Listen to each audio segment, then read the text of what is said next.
राज्यात मार्च महिन्यापासून कोरोनामुळे जाहीर करण्यात आलेल्या लॉकडाऊनमुळे आतापर्यंत धार्मिक स्थळे बंद ठेवण्यात आली होती। मात्र दिवाळीच्या मुहूर्तावर राज्याचे मुख्यमंत्री उद्धव ठाकरे यांनी पाडव्यापासून सर्व धर्मियांचे धार्मिक प्रार्थनास्थळ, मंदिरे आदी सुरू करण्याची परवानगी दिली।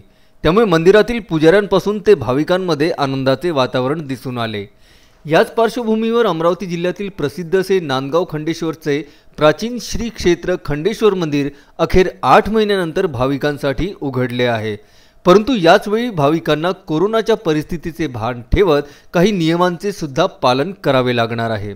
खंडेश्वर मंदिरात दर्शनासाठी आता भाविकांना तोंडाला मास्क, हाताला सॅनिटायझर करून एकावेळी फक्त 4 ते 5 जणांनाच खंडेश्वर भगवंताचे दर्शन घेता येणार असल्याची माहिती मंदिर प्रशासनाकडून देण्यात आली आहे।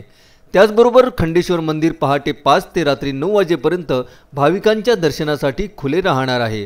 जर कोरोनाच्या परिस्थितीचे भान ठेवून मंदिरात स्वच्छता आणि निर्जंतुकीकरण वेळोवेळी केले जाणार असल्याची माहिती मंदिर प्रशासनाकडून देण्यात आली आहे। उत्तम ब्राह्मणवाडींसह सागर सव्वालाखे, विदर्भ न्यूज, नांदगाव खंडेश्वर।